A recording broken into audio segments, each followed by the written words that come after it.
Hi, I'm Ruben Saltzman with Structure Tech Home Inspections, and today I'm sharing some advice to anyone buying a newer stucco-clad home.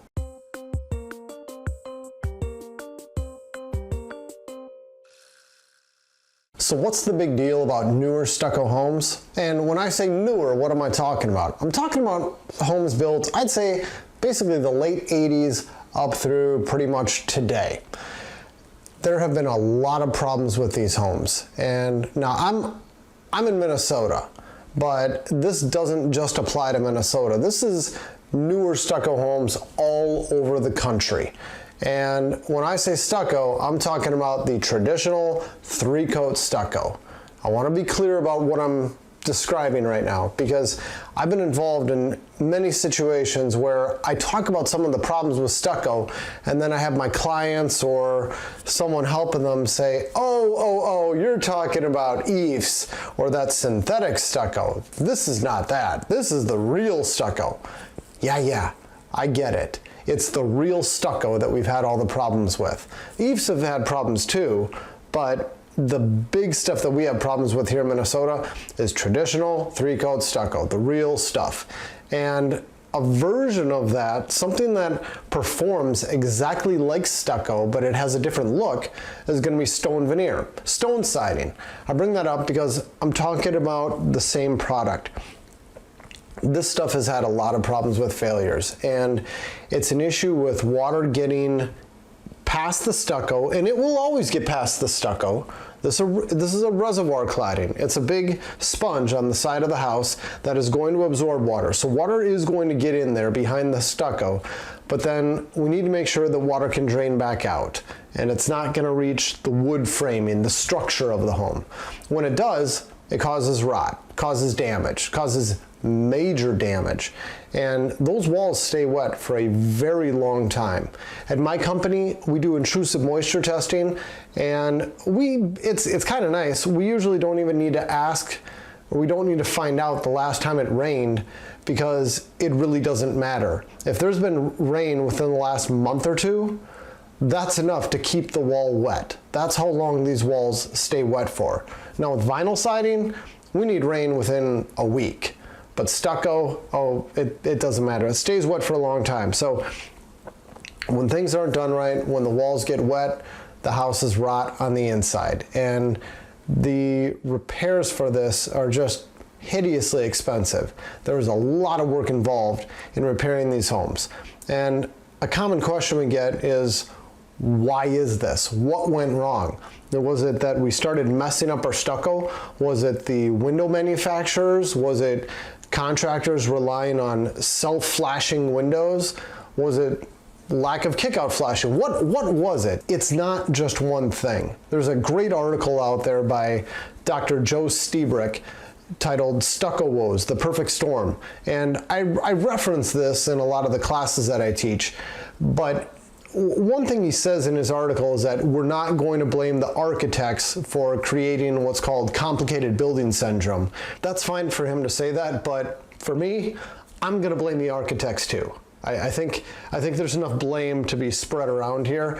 When you see a building where you've got all the roof lines concentrating the water right to the front of the house and all the water hits one of the outside walls, I don't care how well you flash it or how perfect that stucco is, it's probably going to leak at some point. I mean, it's just playing a numbers game. And then when you take the opposite of that, you take a home with gigantic overhangs and gutters and good water management, even if you didn't flash any of these openings, they're probably never going to leak. So I'd say the design of a building is definitely a factor. But there's a lot of different things. You can't just blame one thing. It's a lot of stuff happening wrong at the same time that kind of put us where we are today with so many of these failures. So what I'm getting at is, if you're buying one of these homes, late 80s up through pretty much today, there's some concerns. I wouldn't say don't buy it, and I say that as somebody who purchased a stucco-clad home built in 2002, maybe about a year and a half ago. The fact that it was stucco did not stop me from buying a home. Even stucco built during a very problematic age wouldn't stop me from buying a house. But I did have it tested. That's the big message here, is if you're buying these newer homes, it's a good idea to have it tested. And it's a matter of drilling small holes in the siding and then having a moisture probe stuck into the wall to take a moisture content reading of the sheathing, and then taking caulk of a matching color and filling the holes.